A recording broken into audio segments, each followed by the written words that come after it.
नमस्कार, आप देख रहे हैं राष्ट्रीय समाचार और मैं हूं आपके साथ प्रिया पांडे। पहले एक नजर हेडलाइंस पर। पीएम मोदी का विपक्ष पर हमला, नफरत भरी राजनीति पर सवाल, बोले मेरी सरकार का रिमोट 144 करोड़ देशवासी।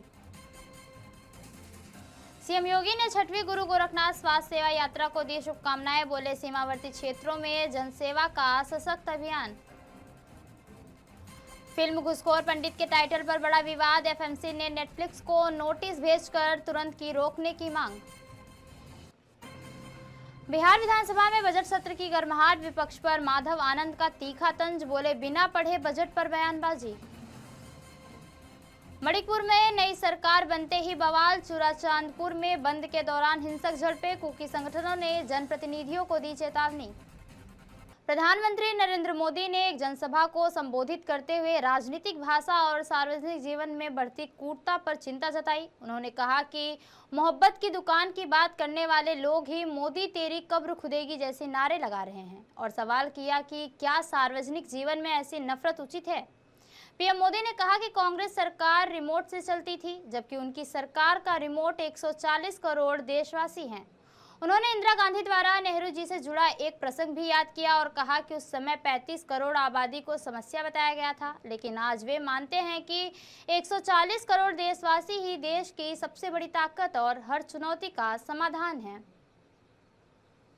हमने दिमागी बुखार से भी मुक्ति दिलाई और हमने ट्रैकोमा से भी देश के लोगों की आंखें बचाई। यही सफलताएं हैं, यही संवेदनशीलता है। समाज के लिए जीने मरने का यही संकल्प है। पल पल, तिल तिल समाज के लिए बिताना, घिसना, झलना, वो उनको परेशान कर रहा है। तब जाकर के वो उनको परेशान कर रहा है, तब जाकर के मोदी तेरी कब्र खुदेगी। ये मंत्र लेकर के चल रहे हैं, ये सपने देख करके चल रहे हैं और बातें लोकतंत्र की करते हैं। मोहब्बत की दुकान के साइन बोर्ड लगाते हैं। क्या सार्वजनिक जीवन में ऐसी नफरत होती है?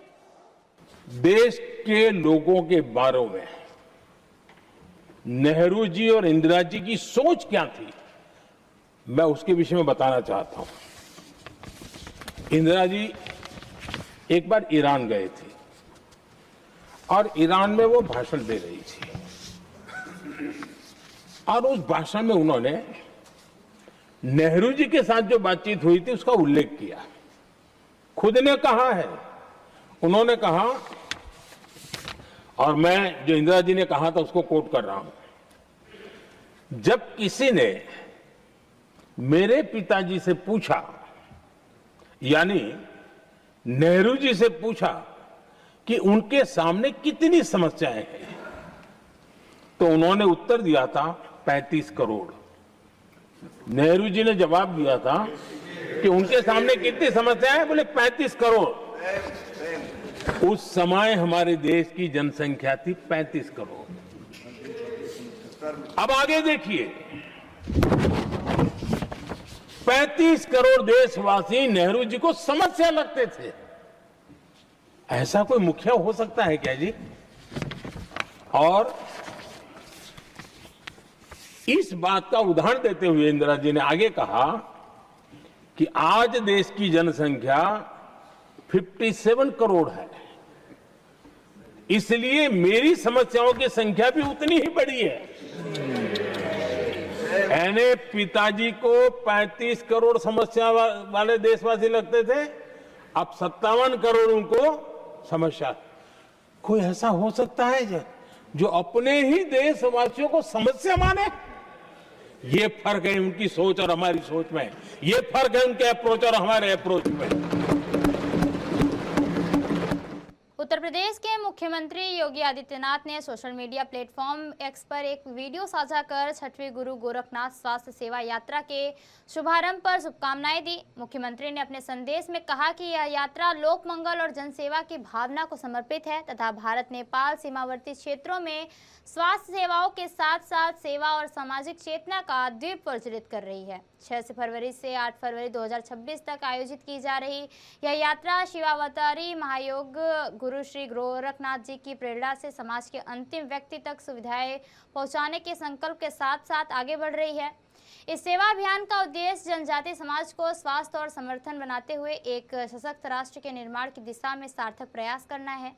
इस पुनीत आयोजन के माध्यम से निस्वार्थ सेवा, सामाजिक समर्पण और मानवीय मूल्यों को सुदृढ़ किया जा रहा है। मुख्यमंत्री ने इस महाअभियान से जुड़े सभी चिकित्सकों, स्वयंसेवकों और आयोजकों को उनके सराहनीय योगदान के लिए हृदय से बधाई दी। नमस्कार।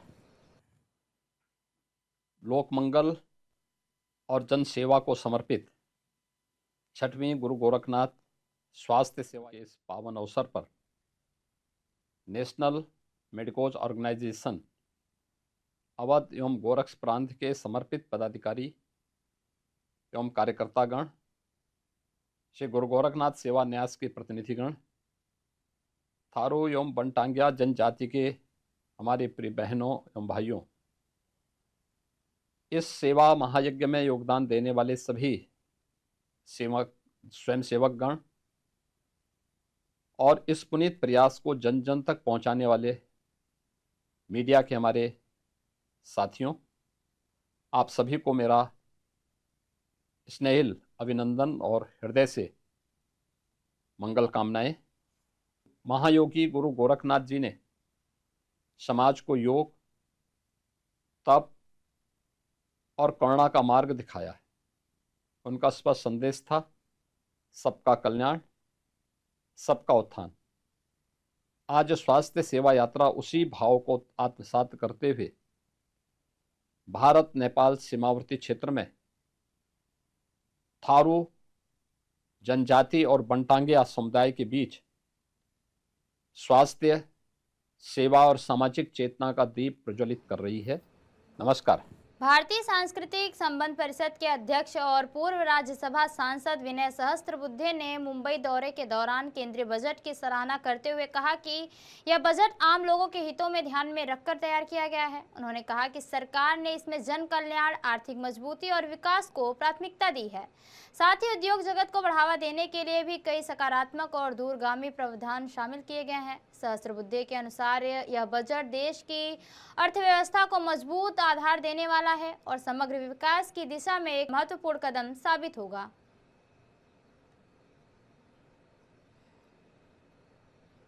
में है और जिस पद्धति से एक वैश्विक अर्थव्यवस्था का हिस्सा होने के नाते हमें एक टाइट रोप वॉक करना पड़ता है। एक और तो हमारे देश के हित की रक्षा करनी है, यहाँ का मैन्युफैक्चरर, यहाँ का उत्पादनकर्ता, यहाँ का किसान, उसके हित की रक्षा करनी है। दूसरी ओर हमें विश्व को एक विश्व का जो मार्केट है हमारे लिए उपलब्ध है, खरीदार तो वहाँ बैठे हैं बहुत सारे, तो उनकी रुचि प्रवृत्ति के अनुसार हमें उत्पाद भी करने हैं और उनको भी एक दृष्टि से मार्केट के रूप में प्रसन्न रखना है। तो ये टाइट रोप वॉक कैसे किया जा सकता है, उसका उदाहरण मैं मानता हूँ कि इस बजट में भी है और बजट के पहले और बाद में जितने सारे आर्थिक मसलों पर हमने एग्रीमेंट्स किए हैं। अभी यूएस के एग्रीमेंट की चर्चा, मुझे नहीं लगता है ऐसा, मतलब स्वदेश को छोड़ के विदेश की ओर क्यों हम भागेंगे। हम तो स्वदेश की जनता के हित को प्रधानता देते हैं। एट द सेम टाइम ये पहली सरकार है कि जिसने एनआरआईएस का महत्व भी समझा है। हमने प्रवासी भारतीय दिवस की श्रृंखला अटल जी के ज़माने से शुरू की, इस सरकार ने उसको और बढ़ावा दिया। तो भारत के बाहर बसे हुए ऐसे भारतीय जिनका दिल भारत में है फिर भी दिल है हिंदुस्तानी, ये वाला जो समुदाय है, हमारे ही भाई बंद हैं, तो उनके हितों की रक्षा या उनको थोड़ा प्रोत्साहन अगर दिया गया हो, मैं नहीं जानता किस प्रावधान के बारे में आप चर्चा कर रहे, तो उसमें कुछ गलत नहीं है। और देश का जो फॉरेन एक्सचेंज हमारे पास आता है देश में, तो वो बढ़ने के पीछे भी हमारे विदेश में स्थापित भाई बहनों का एक बहुत बड़ा रोल रहता है, भूमिका रहती है। ऐसी कोई बात जो बजट को लेकर आप कहना चाहते हो देश की जनता को? नहीं, देश की जनता को मैं इतना ही कहूँगा कि जो प्रधानमंत्री जी हमेशा कहते हैं कि विकास ये केवल कोई सरकार का एजेंडा नहीं है, इट्स ए पॉपुलर मूवमेंट। तो हर किसी नागरिक ने, जो पीएम साहब ने बड़े आह्वान बड़ा प्रामाणिकता से किया है कि सबका साथ, सबका विकास, सबका विश्वास, मगर अंत में ये कहना वो नहीं भूले कि सबका प्रयास। केंद्रीय बजट 2026-27 पर James and jewellery export promotion council यानी JGEPC ने सकारात्मक प्रक्रिया देते हुए इसे विकासोन्मुख बजट बताया। काउंसिल के अनुसार बजट में उद्योग की प्रमुख बाधाओं को दूर करने की दिशा में ठोस कदम उठाए गए, जिससे जेम्स और ज्वेलरी सेक्टर को मजबूती मिलेगी और निर्यात को नया प्रोत्साहन मिलेगा। इन प्रावधानों से उद्योग को नई गति और बढ़त हासिल होगी। काउंसिल के चेयरमैन किरीट भंसाली ने पेंडिंग मांगों को स्वीकार करने के लिए केंद्र सरकार का तहे दिल से आभार जताया। केंद्रीय बजट की प्रकृति और JGEPC के लिए इसके लाभ को लेकर राष्ट्रीय समाचार की टीम ने किरीट भंसाली से विशेष बातचीत की। केंद्रीय बजट पेश होने के बाद देश के अलग अलग हिस्सों में कई माने जाने लोग, साथ ही उद्योग जगत से जुड़े कई बड़े लोग अपनी राय बजट को लेकर दे रहे हैं। JGEPC के चेयरमैन किरीट भंसाली जी हमारे साथ मौजूद हैं, मुंबई दौरे पर आए हैं। भंसाली जी, क्या कुछ कहना है आपका बजट को लेकर, क्योंकि जो जितने ऑर्नामेंट्स हैं, ज्वेलरी है, बोले उसके प्रमोशन के लिए आप देश दुनिया भर में घूमते हैं, तो भारत देश का जो बजट हाल ही में पेश हुआ है उसको लेकर क्या कहेंगे? मुझे बहुत ही खुशी हो रही है। मैं आपके माध्यम से हमारे प्रधानमंत्री और वित्त मंत्री का तहे दिल से आभार व्यक्त करना चाहूँगा कि जो हमारी 4 डिमांड थी मेनली ज्वेलरी सेक्टर के लिए। सबसे पहली थी कि MSME को प्राधान्य मिला जाए। MSME 85% मैन्युफैक्चरिंग MSME द्वारा हो रहा है, उनको ईज ऑफ गवर्नेंस और काफ़ी कीमत सही दाम में बैंक फाइनेंस मिले, वो हमारी प्रथम मांग थी। वो वित्त मंत्री ने इस बजट में पास की है। दूसरी मांग थी हमारी कस्टम में रिफॉर्म की, वो भी बहुत अच्छी तरह से संभाला गया है। तीसरी मांग थी हमारी इस मैन्युफैक्चरिंग यूनिट में, जैसे मैं बताऊं, महाराष्ट्र गवर्नमेंट ने जेम एंड ज्वेलरी पॉलिसी लाया है। यहाँ पर वहाँ पे न्यू बॉम्बे में 21 एकड़ में 65 लाख स्क्वायर फीट से नया ज्वेलरी पार्क बनने जा रहा है। उसमें बहुत सारी सुविधा, बहुत सारी फैसिलिटी सेंट्रल गवर्नमेंट से भी और स्टेट गवर्नमेंट से मिल रही है। तो जेम एंड ज्वेलरी सेक्टर में पिछले 6 महीनों से, जब से अमेरिका ने 50% टैरिफ लगाया था, हम बहुत जूझ रहे थे। हमारा अमेरिका का एक्सपोर्ट 44% डाउन हुआ था। लूज डायमंड की बात करो तो 60% एक्सपोर्ट डाउन हुआ था। 18% इमीडिएटली आफ्टर बजट जो FTA हुआ, उससे पूरे ज्वेलरी सेक्टर में खुशी का वातावरण है। तो अभी जो जिस तरह से अभी टैरिफ भी कम हुआ है और बजट भी पेश हुआ है, आप लोग को भी राहत दी गई है, आप लोगों की जो डिमांड थी वो भी पूरी गई है, तो अब इंपोर्ट एक्सपोर्ट की जो आपकी पॉलिसी थी पहले वाली, उसमें काफ़ी निखार आ सकता है? बिल्कुल, ये सरकार बहुत हर कदम बार बार लेती रहती है। हर बजट में कुछ ना कुछ अच्छा उद्योग जगत के लिए आ रहा है। इस बार भी उद्योग जगतों को ख्याल में रख के, MSME को ख्याल में रख के, मैन्युफैक्चरिंग को ख्याल में रख के बहुत सारे घोषणा की गई है और मुझे उम्मीद है कि हमारा सेक्टर बहुत ही फलेगा फूलेगा। भंसाली साहब, ये JGEPC का जो एक जिस प्लॉट की आप बात कर रहे थे, बॉम्बे में है कि न्यू बॉम्बे में है? न्यू बॉम्बे में, वहाँ पे न्यू बॉम्बे। तो ये कितने एकड़ की ज़मीन में फैला हुआ है और इसमें कितना फ्लोर मंजिला बनेगा, या कुछ इसमें कितने लोगों को रोजगार मिल सकता है? 21 एकड़ में है ये ज़मीन है। 65 लाख स्क्वायर फीट का कंस्ट्रक्शन हो रहा है। 3 फेज में करने वाले हैं। पहला फेज अगले महीने शुरू कर रहे हैं। महाराष्ट्र गवर्नमेंट में उसमें हमें बहुत सहायता किया है और वहाँ पर आने वाले जो नए मैन्युफैक्चरर जो आएंगे उनके लिए आने वाले 5 सालों में GST में थोड़ा कंसेशन दिया गया है, इलेक्ट्रिसिटी में भी कंसेशन दिया गया है और ये जब प्रोजेक्ट कंप्लीट होगा तो महाराष्ट्र में 1 लाख नए रोजगार उपलब्ध होंगे। साहब, ऐसी कोई बात हम जो आपसे पूछना भूल गए हो और आप अपने मन से कहना चाहते हो बजट को लेकर, क्योंकि उम्मीद कर रहे थे कि मांगे पूरी होंगी नहीं होंगी, मांगे पूरी भी हो गई हैं, और कोई ऐसी बात जो सरकार से कहना चाह रहे हो या देश की आम जनता से? मैं इतना ही कहूँगा कि जो मैं हमारे सेक्टर की बात करूँ जेम एंड ज्वेलरी की, तो पिछले 11 साल में से, अभी तो 12वां साल चले, जब से प्रधानमंत्री 2014 में नरेंद्र भाई प्रधानमंत्री बनकर आए, पूरे सेक्टर में जो नए जनरेशन के लोग काम करने आए हैं वो पूरी ईमानदारी से काम कर रहे हैं। आप अगर हमारे GST के फिगर देखोगे, आप हमारे इनकम टैक्स के फिगर देखोगे, तो जेम एंड ज्वेलरी का पूरा जो सेक्टर है, सरकार जो आदरणीय प्रधानमंत्री का जो स्वप्न है तीसरी आर्थिक अर्थव्यवस्था बनने का 2027 में, उसके लिए कदम से कदम मिला के सरकार का साथ दे रही है। चलिए जी, आपका राष्ट्रीय समाचार से बातचीत करने के लिए बहुत बहुत धन्यवाद। ये थे किरण बंसाली जो सीधे हमसे बातचीत कर रहे थे। कैमरामैन संतोष डिसले के साथ सर्वेश तिवारी, राष्ट्रीय समाचार, मुंबई। पटना से बड़ी खबर। बिहार विधानसभा में बजट सत्र की कार्रवाई शुरू हो गई है। विपक्ष ने बजट पर सवाल उठाए हैं, जिस पर राष्ट्रीय लोक मोर्चा के विधायक माधव आनंद ने कहा कि बजट में किस सेक्टर को कितना निवेश मिला यह विपक्ष को भी पढ़ना चाहिए, लेकिन उनके विधायकों की आदत है कि बिना पढ़े ही बोलते हैं। तेजस्वी यादव की सदन में बॉडी लैंग्वेज पर माधव आनंद ने कहा कि अगर उनके पैर में दर्द है तो दिमाग पर असर नहीं पड़ेगा, लेकिन उनकी मेडिकल जांच जरूरी है क्योंकि वे विपक्ष के नेता हैं और उनकी सेहत सभी के लिए चिंता का विषय है। के लोगों को भी पूरा जो है बजट में किस सेक्टर में क्या बजट का एलोकेशन हुआ है वो पूरा बुक मिला हुआ है। मुझे लगता है विपक्ष के लोग पढ़ना नहीं चाहते हैं। जब पढ़ेंगे तो उनको पता चलेगा कि कितना अच्छा बजट है और बजट में किस तरह की बातें की गई है।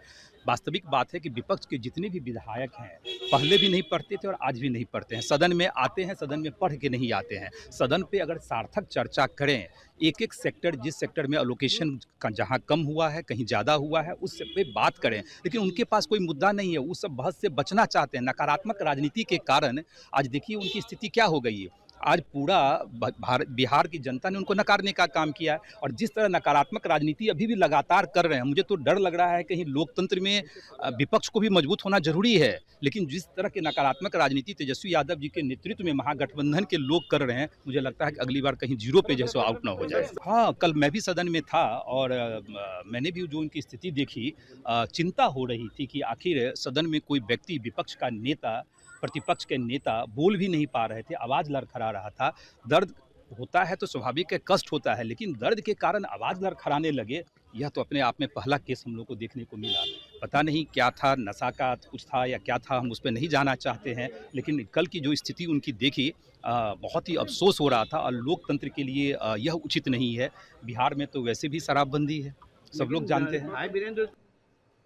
फिल्म मेकर्स कॉम्बाइन यानी एफएमसी ने नेटफ्लिक्स के आधारित पत्र भेजकर फिल्म घुसखोर पंडित के टाइटल पर आपत्ति जताई। एफएमसी ने बताया कि यह फिल्म शुक्रवार स्टोरी टेलर्स एलएलपी के बैनर तले नीरज पांडे द्वारा बनाई गई है और नेटफ्लिक्स पर रिलीज की जा रही है, लेकिन इसके टाइटल के लिए किसी भी प्रोड्यूसर एसोसिएशन से आवेदन नहीं किया गया और न ही अनुमति दी गई।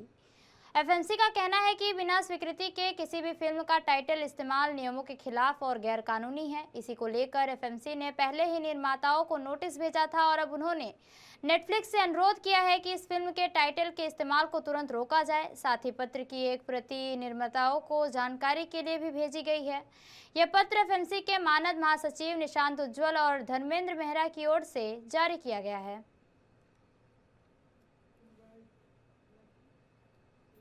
देश की राजधानी दिल्ली और बिहार में हाल के दिनों में लड़कियों के लापता होने की घटनाएं बढ़ गई हैं, जिस पर राष्ट्रीय जनता दल के विधायक आलोक मेहता ने गंभीर चिंता व्यक्त की है।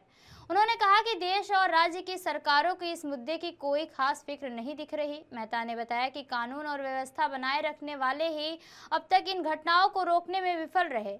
उन्होंने कहा कि ऐसा प्रतीत हो रहा है कि पहले जैसे केवल सीरियल किलिंग की घटनाएं होती थी, अब इसके साथ रेप जैसी गंभीर घटनाओं का खतरा भी बढ़ गया है। और राज्य के हुक्मरानों को इन बातों की चिंता नहीं है, ऐसा प्रतीत होता है। लॉ एंड ऑर्डर ठीक होने का प्रतिदिन वादा करने और दावा करने वाली सरकारों के नाक के नीचे से लड़कियों के साथ बलात्कार हो रहा है।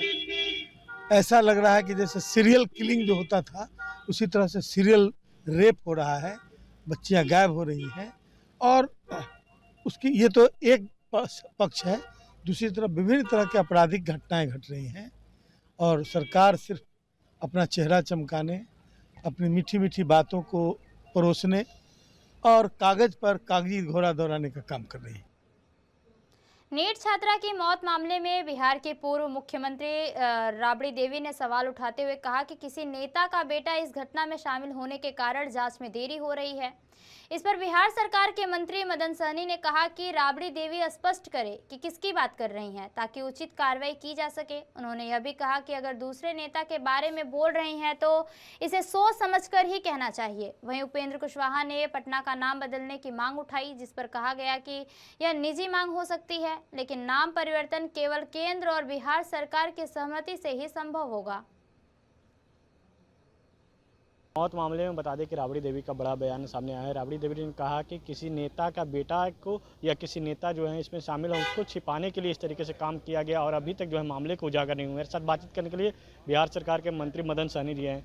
राबड़ी देवी लगातार आरोप लगा रही हैं कि जो नीट छात्रा के मामला में जो देरी हो रही है सीबीआई को जाँच की दिया गया है वो अभी तक क्यों नहीं आ रहा है? ये मामला अभी अनुसंधान चल रहा है और एसआईटी का गठन किया गया था। अब ये मामले को सीबीआई को भी सौंपा गया है।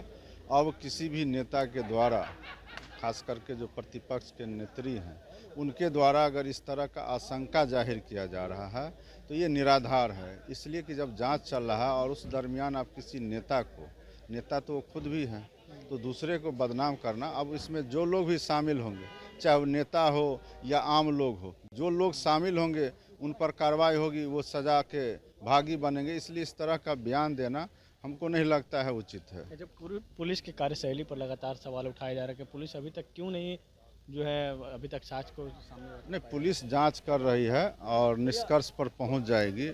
हम लोग को भरोसा है बिहार के पुलिस पर और माननीय मुख्यमंत्री जी के नेतृत्व में। अब तक ऐसा कोई घटना नहीं है जिसका उद्भेदन नहीं हुआ है और ये घटना बड़ा है, लोगों के भावना से जुड़ा हुआ है। इसलिए इस भावना का सरकार प्रशासन पूरा कदर करती है और उसके तह में जा कर के जो भी लोग घटना में शामिल होंगे उनको जरूर सजा मिलेगी। आपके सहयोगी दल उपेंद्र कुशवाहा ने राज्यसभा में यह मुद्दा उठाया कि पटना का जो नाम है पाटलिपुत्र किया जाए।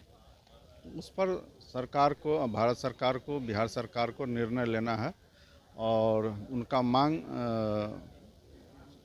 अगर उनका है तो ये तो उनका निजी मांग है। सभी लोगों का अलग अलग डिमांड होता है, निर्णय लिया जाएगा। लेकिन पटना तो अब लोगों के जुबान पर है। बहुत जगह हम लोगों ने देखा है कि नाम बदल गए हैं जगह का, इलाके का, और फिर भी लोग पुराने ही नाम से उस जगह को पुकारते हैं। तो इसलिए अब आने वाला समय में देखा जाएगा इस पर क्या निर्णय होता है। चलिए, आने वाले समय में देखा जाएगा क्या निर्णय होगा। लेकिन उपेंद्र कुशवाहा की मांग को लेकर उन्होंने निजी मांग करार दिया है। जो बिहार सरकार के मदन सहनी हैं, उन्होंने उपेंद्र कुशवाहा ने मांग किया था कि जो पटना का नाम है वो पाटलिपुत्र किया जाए, जो पुराने अतीत है वो पुराने अतीत को बरकरार रखा जाए। कैमरा पर्सन विकास के साथ विवेक रंजन, राष्ट्रीय समाचार, पटना। पीलीभीत के दिरोरिया थाना क्षेत्र से एक बेहद गंभीर मामला सामने आया। आरोप है कि 2.5 साल की मासूम बच्ची के साथ उसके ही चाचा ने दुष्कर्म किया।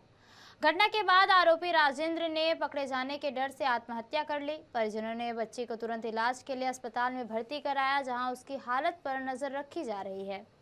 सूचना मिलते ही पुलिस मौके पर पहुंची और पूरे मामले की जांच शुरू कर दी। पुलिस का कहना है कि सभी तथ्यों की गहनता से पड़ताल की जा रही है और आवश्यक कानूनी कार्रवाई भी जारी है।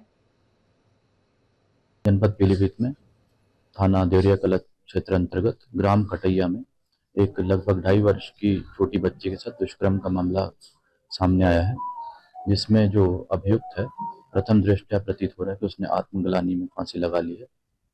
इसमें मुकदमा पंजीकृत कर दिया गया है और आगे साक्ष्य के आधार पर विधिक कार्रवाई की जाएगी।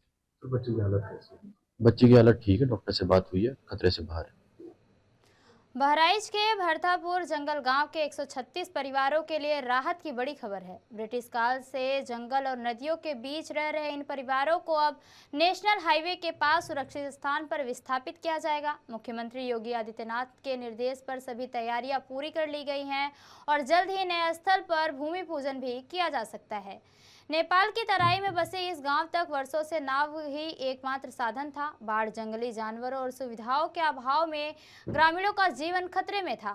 29 अक्टूबर के नाव हादसे के बाद मुख्यमंत्री ने गांव पहुंचकर विस्थापन का निर्णय लिया। जिलाधिकारी अक्षय त्रिपाठी के नेतृत्व में पुनर्वास योजना तैयार की गई, जिससे ग्रामीणों को सड़क, शिक्षा, स्वास्थ्य और रोजगार जैसी सुविधाएं मिल सकेंगी। कितने सालों से आप लोग यहाँ रह रहे हैं? ये तो कई पीढ़ियां हो गई हम लोगों की यहाँ रहते रहते। अब आप लोग विस्थापित हो रहे हैं? जी, विस्थापित हो रहे हैं। क्या कहना चाहेंगे? बहुत बहुत खुशी की बात है, बहुत बहुत धन्यवाद है योगी जी का, जो हमको लोगों को जल्दी यहाँ से हटा बसा दे, वहाँ जो मार्केट के किनारे हो जाए, हम लोग अच्छी जीवन जीने लगे, सभी सुविधाएं सरकारी मिलने लगे हम लोगों को। मणिपुर में नई सरकार के गठन के एक दिन बाद ही हालात तनावपूर्ण होने लगे हैं। कुकी आदिवासी बहुल चुराचांदपुर जिले में बंद एक आह्वान के बीच विरोध प्रदर्शन शुरू हो गया है, जहां भीड़ को हटाने की कोशिश के दौरान प्रदर्शनकारियों और सुरक्षा बलों के बीच झड़प, पथराव और आगजनी की घटनाएं सामने आई। कई कुकी संगठनों ने अपने विधायकों को सरकार गठन प्रक्रिया से दूर रहने की चेतावनी दी थी और अलग कुकी प्रशासन की मांग दोहराई।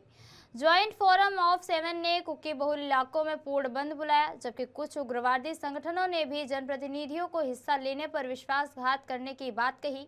इससे पहले कांगड़ाकोडपी जिले में डिप्टी सीएम शपथ का विरोध करते हुए प्रदर्शन हुआ था। वहीं हमार जनजाति संगठन ने आशंका जताई है कि कुछ तत्व हिंसा भड़काने और जनप्रतिनिधियों की संपत्तियों को निशाना बनाने की कोशिश कर सकते हैं।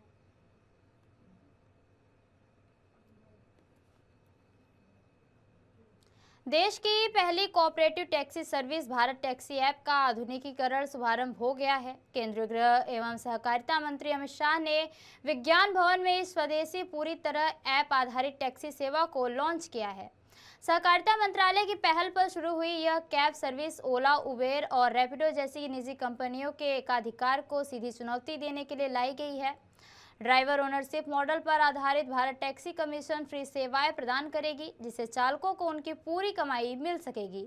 कंपनी का दावा है कि किराया अन्य ऐप आधारित सेवाओं के समान रहेगा, लेकिन बढ़ते प्रतिस्पर्धा माहौल के कारण ग्राहकों को कम दरों का लाभ भी मिल सकता है।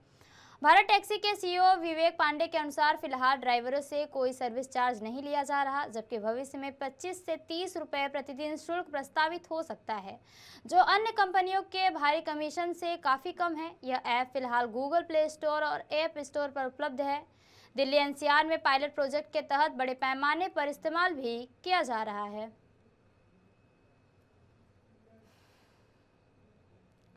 गुजरात के अहमदाबाद के पास साड़न शहर में शराबबंदी के बीच आयोजित एक हाई प्रोफाइल शराब पार्टी पर पुलिस ने छापा मारकर बड़ी कार्रवाई की है।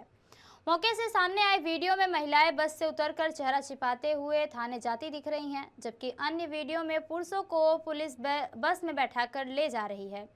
जानकारी के अनुसार यह पार्टी आदर्श अग्रवाल की 25वीं एनिवर्सरी के अवसर पर आयोजित की गई थी। पुलिस ने रेड के दौरान 38 महिलाएं और 43 पुरुष समेत 81 लोगों को हिरासत में लिया है। बताया जा रहा है कि महिलाओं को चेतावनी देकर छोड़ दिया गया है, जबकि पुरुषों का मेडिकल परीक्षण भी कराया गया। तो ये थी अब तक की खास खबरें, और खबरों के लिए बने रहिए राष्ट्रीय समाचार के साथ। नमस्कार।